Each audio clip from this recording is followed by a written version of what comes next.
Hi there.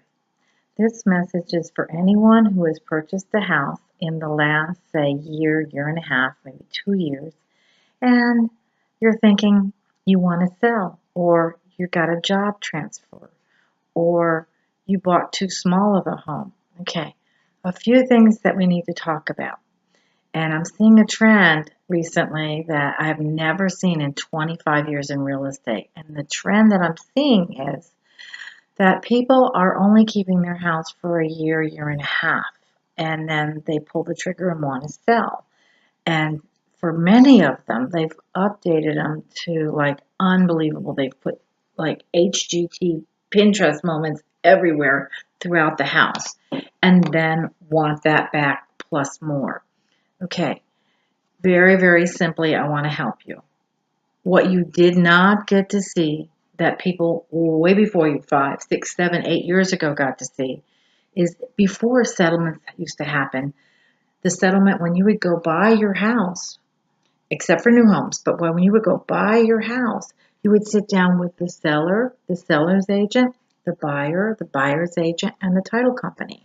And in just sitting there, you would see on the piece of paper, you would see the column that said the seller's side and you would see the buyer's side. And so therefore, you could see how much commissions cost, how much closing costs cost for a buyer, how much taxes and transfer charges and termite and all those things that have to happen when you sell a home in the state of Virginia. And it's not your fault. You just don't know. You see, the rules changed about 3 years ago, and no longer do sellers and buyers sit down at the table at the same time. So you have no idea when you purchased a home, how much does it cost to sell the home? Well, let me share with you. The cost to sell the home is very easy to figure out, just for round numbers. All right, just for round numbers. If you're thinking about selling your home, you got to figure in real estate fees.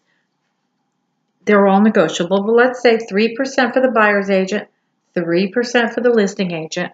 Then you have closing costs. If you bought from a builder or you bought from a homeowner, you probably got some closing costs. Well, when you sell, you are that builder or that seller now. You are the person that buyers are going to ask for the closing costs. So the next thing you have to consider is transfer taxes, termite, warranty, all those costs. So a good round number, a really good round number to work with is about 7.5% or 8% of the sales price. So let's take that into consideration. You have a $500,000 house that you purchased times 8%. $40,000 is the cost of selling your home. Well, it doesn't take a rocket scientist to figure out that if you bought your house at $500,000 a year and a half ago, it hasn't gone up $40,000. Not unless you put a whole bunch of money down and you're willing to walk away from that. So that's the new trend I'm seeing, and it's not your fault. It's really not your fault. But if you have to move, you need to move. You've got a job transfer. You can't afford the home. Something, anything like that.